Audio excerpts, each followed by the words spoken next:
Andhra Pradesh government ఒక biggest survey అనేది చేస్తుంది. చాలామంది ఇంటికి సచివాలయం స్టాఫ్ వచ్చి ఉంటారు. కొంతమంది డీటెయిల్స్ ఇచ్చారు. ఇంకా కొంతమంది డౌట్‌లోనే ఉన్నారు. కానీ చాలామందికి అసలు విషయం ఇంకా క్లారిటీ లేదు. అసలు ఈ స్మార్ట్ ఫ్యామిలీ కార్డ్ అంటే ఏంటి? ఇది రేషన్ కార్డ్ లాంటిదా? లేదా ఆధార్ లాంటిదా?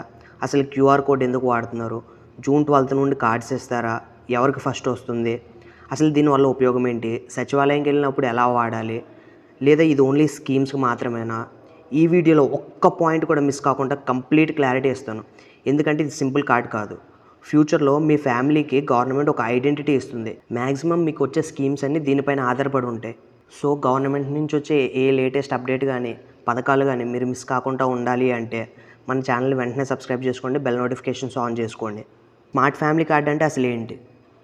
సింపుల్గా అర్థం చేసుకోవాలంటే కుటుంబం మొత్తానికి ఇది ఒక డిజిటల్ ఐడెంటిటీ కార్డ్. ఇంట్లో ఎంతమంది ఉంటే వాళ్ళందరికీ సపరేట్గా ఉండదు. ఫ్యామిలీ మొత్తానికి ఒకే కార్డు ఉంటుంది. అంటే ఒక కుటుంబంలో ఉన్న అందరి బేసిక్ గవర్నమెంట్ డీటెయిల్స్ ఒకే రికార్డులో ఉంటాయి.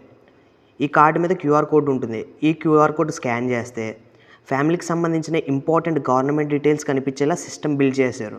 దీంట్లో మనకు ప్రైవసీ అనేది ఉంటుంది. ఈ కార్డు పైన మీకు ఎటువంటి ఎక్స్టర్నల్ డీటెయిల్స్ అనేవి కనిపించవు. మీకు సంబంధించినవి ఓన్లీ క్యూఆర్ కోడ్ స్కాన్ చేసిన తర్వాత దానికి కొంచెం ప్రాసెస్ అనేది ఉంటుంది.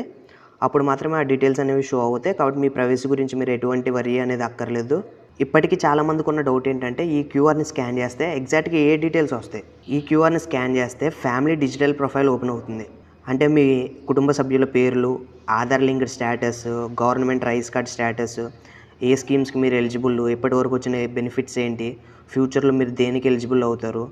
ఎగ్జాంపుల్గా మనం చూసుకుంటే ఒక ఫ్యామిలీకి రైతుకు సంబంధించిన స్కీమ్ వచ్చిందా లేదా, ఇక్కడ వాళ్ళ ఇంట్లో స్టూడెంట్స్ ఎవరైనా చదువుకుంటే వాళ్ళకి బెనిఫిట్స్ వచ్చాయా లేదా, పెన్షన్స్ యాక్టివ్గా ఉన్నాయా, ఈ విధంగా గవర్నమెంట్కి వెరిఫికేషన్ ప్రాసెస్ అనేది చాలా ఈజీగా ఉంటుంది. ఇప్పుడు దీంట్లో ఉన్న పెద్ద అడ్వాంటేజ్ ఏంటంటే ముందు మీరు ఆఫీస్కి వెళ్ళినప్పుడు Aadhaar card xerox, ration card, bank copy, income proof అవి ఇవి అని చాలా జిరాక్స్లు క్యారీ చేయాల్సి వస్తుంది. ఫ్యూచర్లో ఇవన్నీ రెడ్యూస్ అయ్యే అవకాశం ఉంది. అసలు ఈ సర్వే ఎందుకు చేస్తున్నారు? ఎందుకంటే ఓల్డ్ రికార్డ్స్లో క్లియర్గా లేవు.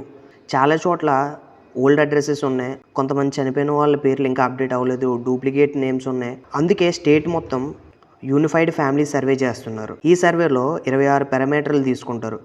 మెయిన్గా education, occupation, income level, land details, gas connection, water connection, housing condition. దీనిలో మనకి ఆధార్ వెరిఫికేషన్ అనేది జరుగుతుంది. ఎందుకంటే డూప్లికేట్ బెనిఫిషరీ అవాయిడ్ చేయడానికి. చాలా చోట్ల మీరు చూసే ఉంటారు, వచ్చిన వాళ్ళకే మళ్ళీ స్కీమ్స్ వచ్చి ఉంటాయి. వాటిని అవాయిడ్ చేయడానికే ఈ వెరిఫికేషన్ అనేది. ఇదంతా సచివాలయం వాళ్ళు door to door survey data mobile యాప్లో క్యాప్చర్ చేస్తారు. ఇప్పుడు మన ఆంధ్రప్రదేశ్లో ఇది చాలా పెద్ద మొత్తం మీద సర్వే జరుగుతుంది. మనం స్టేట్ లెవెల్ కరెంట్ డేటా చూసుకుంటే ఎంతవరకు సర్వే జరిగింది అనేది డిస్టిక్ వైజ్ ఒకసారి చూడండి. నెల్లూరులో 99.5% అయిపోయింది. ఇంకా మ్యాక్సిమం అన్ని స్టేట్స్లో 90 అటు ఇటు ఉంది. కాబట్టి రోల్అవుట్ ఫౌండేషన్ ఆల్మోస్ట్ రెడీ. ఇప్పుడు మెయిన్ క్వశ్చన్, పోస్టర్లో జూన్ 12 అని మెన్షన్ చేస్తున్నారు. అంటే కార్డ్స్ ఇవ్వడానికి రెడీగా ఉన్నట్టే. అసలు గవర్నమెంట్ ప్లాన్ ఏంటంటే మొత్తం 1.4 కోట్ల ఫ్యామిలీలని కవర్ చేయాలని ఒక పెద్ద టార్గెట్ తీసుకుంది. సో దీన్ని స్టేజ్ వైజ్ మనకి డిస్ట్రిబ్యూషన్ ఇవ్వడం అనేది జరుగుతుంది. కొన్ని రిపోర్ట్స్ ప్రకారం 20 లక్షల ఫ్యామిలీలకి ఫస్ట్ ఫేజ్లో మెన్షన్ చేస్తారని ఉంది. ఇది మొత్తం 2 స్టేజ్లో జరుగుద్ది. Stage 1 survey plus data correction అనేది జరుగుతుంది. ఇప్పుడు స్టేజ్ 2లో కార్డు డిస్ట్రిబ్యూషన్ అనేది జరుగుతుంది. ఈ కార్డు వల్ల అసలుకి మనకి బెనిఫిట్స్ ఏంటి? ఇది చాలా ఇంపార్టెంట్. గవర్నమెంట్ స్కీమ్స్ ఈజీగా ట్రాక్ అవుతాయి. అంటే మీకు ఏ స్కీమ్ వచ్చింది, ఏది రావాలి, ఏది పెండింగ్లో ఉంది, ఫ్యూచర్లో మీకు చాలా బెటర్ క్లారిటీ అనేది వస్తుంది. మనకి మల్టిపుల్ కార్డ్స్ బర్డెన్ అనేది తగ్గుతుంది. ఆధార్, రైస్ కార్డు, హెల్త్కి సంబంధించిన ప్రూఫ్లు, పెన్షన్ ప్రూఫ్లు అన్నీ సపరేట్గా ఇప్పటి వరకు మనకు ఉన్నాయి. ఫ్యూచర్లో ఇవన్నీ కలిసి ఒకటే అయ్యే అవకాశం ఉంది. మనం ఇందాకే డిస్కస్ చేసుకున్నాం, ఫేక్ బెనిఫిషరీస్ అనేవి రెడ్యూస్ అవుతాయి. క్యూఆర్ స్కాన్ చేసిన వెంటనే వెరిఫికేషన్ జరుగుతుంది. సో దీనివల్ల ఎవరైతే ఈ స్కీమ్స్లో మళ్ళీ రాంగ్ డీటెయిల్స్ ఇచ్చి మళ్ళీ బెనిఫిట్ అవుతున్నారో ఈ ఫ్రాడ్ని అంతా ఆపి అసలు నిజంగా ఎవరికి అందాలో వాళ్ళకి అందేలా చేయడమే దీని యొక్క ముఖ్య ఉద్దేశం. సో మనకి ఇప్పుడు ఈ రిపీటెడ్ వెరిఫికేషన్ ప్రాసెస్ అనేది తగ్గుతుంది. కాబట్టి సచివాలయంలో మనం ఏ సర్వీస్కి వెళ్ళినా అది స్పీడ్గా మనకు వస్తుంది. మీ అందరూ ఈ బిగ్గెస్ట్ మిస్టేక్స్ని అవాయిడ్ చేయాలి. ఎటువంటి పరిస్థితుల్లో తెలిసి తెలియక ఎన్నో ఫ్యామిలీస్ ఈ మిస్టేకే చేసాయి. First mistake, name miss match. ఎటువంటి పరిస్థితుల్లో మీ పేరు కరెక్ట్గా ఉందో లేదో చూసుకోండి. సెకండ్ మిస్టేక్, మీ ఫ్యామిలీ మెంబర్స్ అందరి పేర్లు అక్కడ ఉన్నాయో లేవో చూసుకోండి.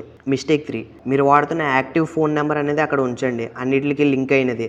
మిస్టేక్ 4, ల్యాండ్కి సంబంధించిన రాంగ్ డీటెయిల్స్ ఇవ్వకండి. 5th mistake, me date of birth అనేది రాంగ్ ఉండకుండా చూసుకోండి. మీ అందరికీ ఒక ఇంపార్టెంట్ అడ్వైజ్ ఏంటంటే, స్టాఫ్ మీ ఇంటి దగ్గర నుంచి వెళ్ళే ముందే ఒకసారి డీటెయిల్స్ అన్ని రీవెరిఫై చేసుకోవడం బెటర్. ఒకవేళ మీరు సర్వే మిస్ అయితే ఏం కంగారు పడాల్సిన అవసరం లేదు. దగ్గరలో ఉన్న సచివాలయానికి వెళ్ళండి. మీ Aadhaar card, rice card, mobile number, bank details ఇలాగ ఒకసారి వాళ్ళతో కాంటాక్ట్ అవ్వండి. వాళ్ళు చెప్తారు మీకు. సర్వే స్టేటస్ చెక్ చేయించుకోండి. అప్పుడు మనకు కరెక్షన్ రిక్వెస్ట్ అనేది వస్తుంది. సో మీరు ఏం కంగారు పడాల్సిన అవసరం లేదు. చాలామంది కన్ఫ్యూజ్ అయ్యే కొన్ని క్వశ్చన్స్ ఇప్పుడు మనం ఆన్సర్ చేయొచ్చు. రేషన్ కార్డు క్యాన్సిల్ అవుతుందా? అందరికీ ఇది బిగ్గెస్ట్ డౌటు. అసలు రేషన్ కార్డు అనేది ఇమీడియట్గా క్యాన్సిల్ అవ్వడం అనేది ఉండదు. అసలు ముందు మీరు డిఫరెన్స్ అనేది అర్థం చేసుకోండి. రేషన్ కార్డ్ అనేది ఫుడ్ ఐడెంటిటీకి, ఈ స్మార్ట్ ఫ్యామిలీ కార్డ్ అనేది మీ ఫుల్ వెల్ఫేర్ ఐడెంటిటీకి. ఈ రెండు ప్యారలల్గా ఉంటాయి, అంతేగాని ఏవి క్యాన్సిల్ అవ్వవు. సింపుల్గా చెప్పాలంటే స్మార్ట్ ఫ్యామిలీ కార్డ్ అంటే కేవలం కొత్త కార్డు కాదు, ఫ్యూచర్లో మీ ఫ్యామిలీ గవర్నమెంట్ రికార్డు. ఒక్కసారి డేటా కలెక్ట్ అయితే ఫ్యూచర్ స్కీమ్స్లో మొత్తం అవే వాడతారు. సో ఎటువంటి పరిస్థితుల్లో రైట్ డేటా ఇవ్వండి. ఏమైనా రాంగ్ ఒకవేళ ఇచ్చుంటే కరెక్షన్కి అవకాశం ఉంటుంది. మీ దగ్గరలో ఉన్న సచివాలయాన్ని కాంటాక్ట్ అవ్వండి. జూన్ 12 నుండి ఫేజ్ 1లో మనకు అఫీషియల్ డిస్ట్రిబ్యూషన్ అనేది జరుగుతుంది. సో ఒకసారి సచివాలయానికి వెళ్ళి మీ స్టేటస్ ఏంటో ఒకసారి చెక్ చేసుకోండి. మీకు తెలిసిన వాళ్ళలోనే ఎంతోమందికి ఈ విషయం తెలిసి ఉండదు, వాళ్ళకి ఇన్ఫర్మేషన్ చెప్పండి, లేదంటే ఈ వీడియో షేర్ చేయండి. ఫ్యూచర్లో ప్రతి అప్డేట్ గురించి మన ఛానల్ని ఫాలో అవుతూ ఉండండి. See you in next video.